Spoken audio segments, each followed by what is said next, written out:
ကျဟင်းခါတီဤအာဟာရတန်ဖိုးများနှင့်ဆေးဘက်ဝင်ပုံကျဟင်းခါတီဤစွမ်းပကားခါတသက်ရသာရှိရဲ့ကျဟင်းခါတီဟာ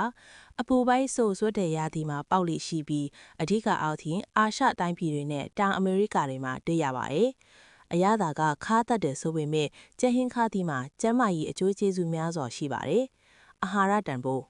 ကျဟင်းခါတီမှာကယ်လိုရီပါဝင်မှုအလွန်လျော့နေပါတယ်။ဒါပေမဲ့တန်ဖိုးရှိတဲ့အာဟာရဓာတ်တွေအများပြားပါဝင်ပါတယ်။ဗီတာမင် B1, B2 နဲ့ B3,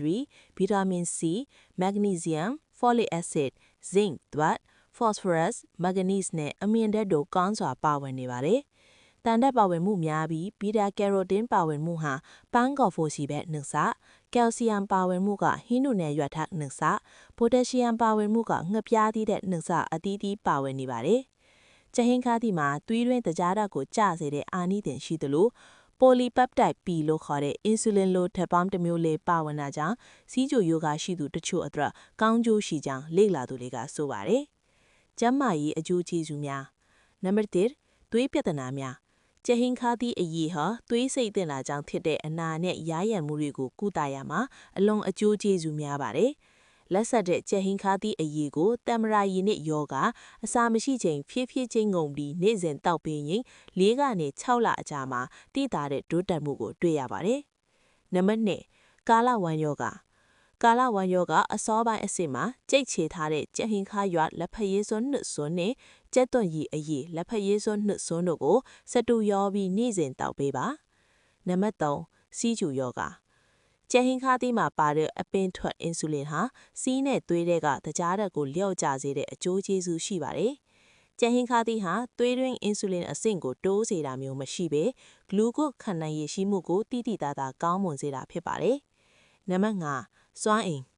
ကျဟင်းခါတီအရေးကိုပုံမှန်တောက်ပေးတာကြောင့်စွမ်းအင်နဲ့တက်လုံကိုကောင်းမွန်စေပါတယ်။နှစ်ချိုက်အိမ်မောစေပါတယ်။နံပါတ်6မျက်စိပြဿနာများ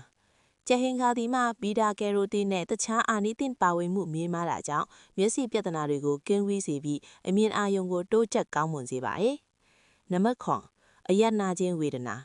ကျဟင်းခါတီအရေးဟာအယက်နာခြင်းနဲ့ဝေဒနာကိုကုသရမှာကောင်းကျိုးရှိပါတယ်။အယက်တောက်တာကြောင့်ဖြစ်တဲ့အသက်ဝေဒနာတွေကိုပြုပြင်ပေးပြီးအသက်ကိုတန့်ရှင်းစေပါတယ်။နံပါတ်10ကိုယ်အင်စွမ်းအားကောင်းမွန်ခြင်းကျဟင်းခါတီအရေးဟာကိုယ်အင်စွမ်းအားကိုကောင်းမွန်အောင်တိဆောက်ပေးပြီးခန္ဓာကိုယ်ရဲ့ယောဂတွန်းလှန်နိုင်မှုကိုကောင်းမွန်စေပါတယ်။နံပါတ်9လိတ်ခေါင်ကျဟင်းခါရဲ့အရေးလေးဖရေးစွန်း3စွန်းကိုထောက်ပတ်နို့တဖန်ခန်းတဲ့ယောဂနနက်တိုင်းအစာမရှိချိန်တောက်ပေးရင်တလအကြာမှာတက်တာသွားမှလိမ့်မယ်။လိတ်ခေါင်ကနာကျင်နေရင်ကျဟင်းခါပင်လက်အမြုပ်ကိုဆေးပစ်အောင်ကြိတ်ချေပြီးလိတ်ခေါင်ပေါ်မှာအောက်ပေးပါ။နံပါတ်10ဆိုရီယေးစစ်ရေးပြအနာကျဟင်းခါရွက်အရေးကိုပုံပန်တောက်ပေးရင်ဆိုရီယေးစစ်နဲ့တခြားဖန်ဂတ်မှုဆွဲတဲ့အရေးပြအနာတွေကိုတက်တာစေပါရဲ့။နံပါတ်30အသက်ရှူလမ်းကြောင်းပြဿနာများလက်ဆက်တဲ့ကျဟင်းခါတီအရေးနှက်အောင်စီနဲ့ရေရောထားတဲ့ပြားရည်တစ်ခွက်ကိုရောတောက်ပေးရင်ပန်းနာရင်ကြလေပြုံရောင်တာစတဲ့အသက်ရှူလမ်းကြောင်းဝေဒနာတွေကိုတက်တာစေပါတယ်။တတိပြုရန်စီးကြိုကူတာစေတောက်နေတဲ့စီးကြိုယောဂရှိသူတွေအနေနဲ့ကျဟင်းခါအညီမတောက်ခင်ဆရာဝန်နဲ့တိုင်ပင်ပါ။ကိုဝင်ဆောင်တွေအနေနဲ့ကျဟင်းခါတီကိုအလုံးအများစားတောက်ခြင်းများရှောင်ကျဉ်ပါတယ်။